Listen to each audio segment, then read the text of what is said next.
on, guys? The Comics Kid 2099 here to talk to you about Spider-Man, the new animated series. I checked this out from my library. I had never seen it before. I remembered when it came out, but I had never seen even 3 frames of this series before checking it out, and I knew very little about it. This came out in 2003, and my understanding is, originally they wanted to make an animated adaptation of the Ultimate Spider-Man comics, which were still pretty new and hot at the time, and then the first Sam Raimi Spider-Man movie was pretty big, and so then they decided they were going to kind of try and tie in with that movie. And so throughout this series, this is Peter at college, and then you've got supporting characters in Harry Osborn, his roommate, and his friend, maybe kind of love interest, Mary Jane Watson. They are all students at Empire State University, and the big thing that ties this in with the Sam Raimi movie is that Harry Osborn will often reference that he believes that Spider-Man killed his father. But then if you watch this expecting this to be an in-betweenquel to the Sam Raimi movies, you're not really going to get that, because this has some stuff that happens that is later contradicted by some of the Sam Raimi movies. So this is kind of its own thing that if you squint a little bit, it sort of is a sequel to the first Sam Raimi movie a little bit. But like I said, I had never seen this before, really didn't know what to expect, and I kind of enjoyed it. I did have some issues with it, and I feel like these are very much personal issues that I would have. Other people might hear what I have to say and they might say, you know, yeah, that's a thing, but it doesn't bother me. The 2 big things that bothered me. Number 1, I wish that this show had more actual Spider-Man villains in it. This only lasted 13 episodes, but there aren't that many comic book villains in this show. There's 1 episode with the Lizard, there's 1 episode with the Kingpin, voiced by Michael Clarke Duncan, so that was kind of a nice surprise. And then we get Electro is in 2 episodes, we get Kraven the Hunter plays a minor role in 2 episodes, Silver Sable is in a major part in 1 episode, and then a cameo in another episode, and I think that's it. The rest of the villains in this show are original to this series. We have 1 guy in the first episode, I think his name is Turbojet, kind of reminds me a little bit of Rocket Racer from the 70s, but I don't know if that's what they were actually going for. And then we've got these Russian guys with kind of Iron Man armor, and then we have this one lady with a magic sword. We get a whole lot of original characters here. There's 1 character, Talon, who is a cat burglar, and I guess she's kind of supposed to be like the Black Cat, but they don't call her the Black Cat, and I feel like part of this might be if it had lasted longer, maybe they would have gotten around to using some other villains from the comics, but I would have loved to have seen this world's version of the Sandman or Hydro Man, and it wouldn't even have to be Spider-Man's A-list rogues gallery. This series is, like I said, kind of a sequel to the first Spider-Man movie, so you can't use the Green Goblin, and maybe at this point they already knew what was in store for Spider-Man 2, so maybe they were told, stay away from Dr. Octopus, that movie is going to be using Dr. Octopus, so maybe they can't use the really big guns, but then Hydro Man, I consider him to be like a high-level C-list villain or a low-level B-list villain. You could use Hydro Man, or use some of these villains that are not as big and well-known in the comics, but still from the comics, and you can still do new things with them. This world's version of Electro is very different from the comic book Electro. It has been over half my lifetime ago that I read any of the Silver Age Spider-Man stuff, but my recollection of Electro is that he was working on a power line and then got struck by lightning, and then he had electric powers, and now, bwahaha, I'm a bad guy. He didn't really have any tragic element to his backstory, but this series gives him a tragic backstory, and I would have liked to have seen what are you going to do differently with some of these other Spider-Man villains, but they don't really do that. You get, like I said, the Lizard, he shows up, and his thing is basically like it is in the comics. Dr. Connors is more or less a good man who accidentally has this monstrous persona, but this does add a new wrinkle to his origin story that is interesting, and I would have liked to have seen it explored, but huge spoilers if you're planning on watching this show, the Lizard dies in his first appearance, and it would have been kind of neat if you could have played around with this new idea that you're introducing with his origin story, and I would have liked to have seen them do that with other characters. You got Max Dillon shows up in the episode before he becomes Electro, and it reminded me a little bit of the Batman Beyond cartoon. How you got Dana's blonde friend, whose name I can't remember. She would show up in several episodes, even when she wasn't really centrally part of the plot of those episodes. And then you had that one guy who is kind of sort of a villain in one episode, and then he was in other episodes, and it made Terry's personal life feel real because you were seeing these characters again and again, and they're always in the background, and it made it feel like, oh, Terry's high school feels like a real place because you're seeing these people in the background all the time. And then in this show, you don't really get that. You have Mary Jane, Harry, and Peter, and then you had, like, Max Dillon shows up in one episode, and then in the next episode, he becomes Electro. It would have been nice if we could have seen Max Dillon in, like, 4 or 5 episodes as a kind of friend of Peter, but not as close as Harry and MJ. And then, when he becomes Electro, it feels like a really big deal. Flash Thompson is in one episode. It felt really weird. He just shows up like he's been at the school this whole time, and then we never see him before or after that. Also, it would have been nice if we could have explored Flash a little bit. In the movie, Flash Thompson really isn't a bully in the Sam Raimi movie. Peter tells Uncle Ben, I didn't start that fight, but if you look at it from Flash's point of view, yeah, you did, Peter.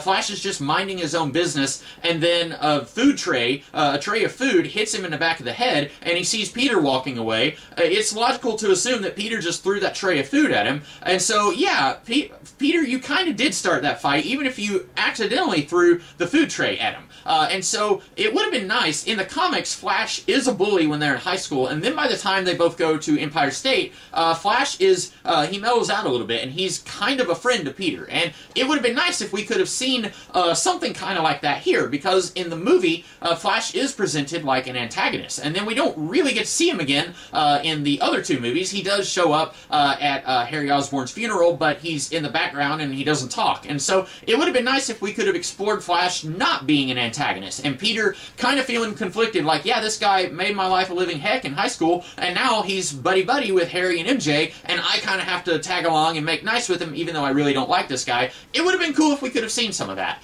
So that was I went on a tangent there, but the big thing, I felt like I wish we could have had more of the actual comic book villains, but then we had this character, MD. She works at a news station that's kind of a rival to the Daily Bugle, and Peter meets her because he's wanting to sell some video footage that he can't get any money for it from the Daily Bugle, so he goes across the street and he meets this girl, and then she believes that he saved his life. She believes that he saved her life, and he kind of did. And so she's got a thing for Peter, and she, as far as I know, a completely original character, and I'm okay with that because I really like this character, and I would have loved to have seen more with her. And that is a great segue into my next point. I think the other weird thing about this show is the personal relationship stuff. Now, when you go to a Spider-Man comic, now bear in mind, I am a very, very casual Spider-Man fan. I mostly know Spider-Man from the movies and a little bit of watching the 90s cartoon. But the thing about Spider-Man is, I remember hearing Stan Lee say, he's different from other superheroes. You have your Superman or your Batman, and they've got their personal life figured out. Lois Lane may not look twice at Clark Kent, but Clark Kent isn't having trouble paying rent, or he doesn't get a ticket on his car because he parked by a hydrant accidentally, or something like that. And Stan Lee wanted Spider-Man to have real problems in his personal life. And you come to a Spider-Man story, and you want to see that. And this series does do that, but it's very weird how it handles it. In the first episode, MJ is not being subtle in how she is flirting with Peter, and then at the end of the episode, she kisses him on the lips. And then, after that, they're not really a couple. And I was thinking, oh, I kind of thought this was her way of saying, yeah, you and me, Tiger, we're a couple now. And then in one early episode, she tells either Harry or Peter that she's over Spider-Man. And then, I think it's episode 4, it's the samurai lady with the magic sword.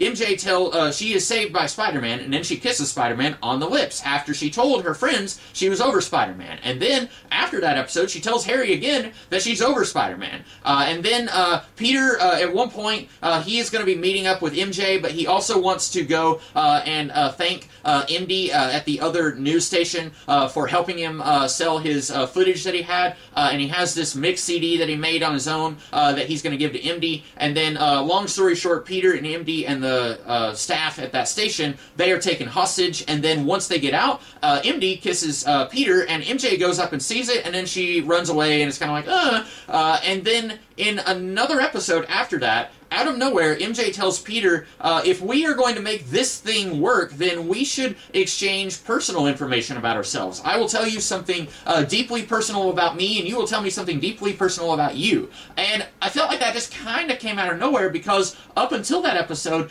they haven't really said that they are going to try and be boyfriend-girlfriend. They've been flirting with each other a little bit, and Peter, not great with women, and I'm okay with that. Peter is a nerd, and I mean, I don't want to stereotype, I'm sure some nerds out there are great with women, but classically in the comics, Peter, he kind of has trouble talking to women, at least at first, when he's in high school and then even early in college. And so I don't have a problem with him kind of trying to balance, you know, what is this that I've got going on with MD? What do I have going on with MJ? Does MJ want to be a couple? Is she just wanting to keep it light and breezy? If she is, can I go and make this thing work with MD? Whatever it is that I've got going on with MD, you know, I wasn't a young adult in the early 2000s. When someone kissed you on the lips, did that just mean, hey, I just see you like a friend? I really have no idea. But the relationship stuff in this series was very odd in how it would jump around. And then after that episode where MJ is wanting to get to know Peter a little better, then they're back to just kind of being friends. And she tells Peter at one point, I don't mind if you go on a date with MD. And then later in that episode, she's kind of jealous of MD and Peter. So I get that, like, young adults, they,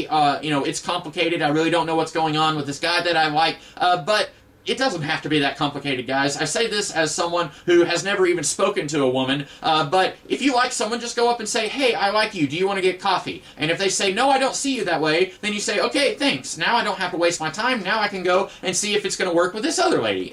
It really doesn't have to be this weird back and forth like this series made it. And I wonder if this is one of those things, people who make animated shows, sometimes they will be working on an episode like episode 12 before they're working on like episode 3. And then the airing order might not necessarily be the order that was intended to be the actual chronological order. Now, I just watched the episodes in the order that they were presented on the DVD, so I feel like I can be forgiven for thinking this is the correct order to watch the episodes. And so it's weird to me that MJ kisses Peter on the mouth, and then he doesn't really move forward with that, and MJ doesn't really move forward with that. She kind of is like, hey, I kind of like you, Peter, kind of, sort of, but she doesn't move more forward with it. And I feel like in the Silver Age comics, like I said, it's been a long time since I've read any of that. I feel like they did a better job with this. When Peter was with Betty Brant, he was with her. And while he was with her, suddenly Liz Allen might decide, I really like Peter Parker. And then she and Betty might go over to Peter's house to say, okay, we're going to settle this. We're going to see who he wants to be with. And then they go over there, and then Mary Jane is there. And they're like, oh, she's the hottest woman we've seen. What are we going to do? But Peter, as far as he was concerned, he was usually just with one woman at a time, unless someone wants to correct me on that. But this series kind of is jumping back and forth. Like, it has Peter always kind of in a relationship with MD and always kind of in a relationship with MJ.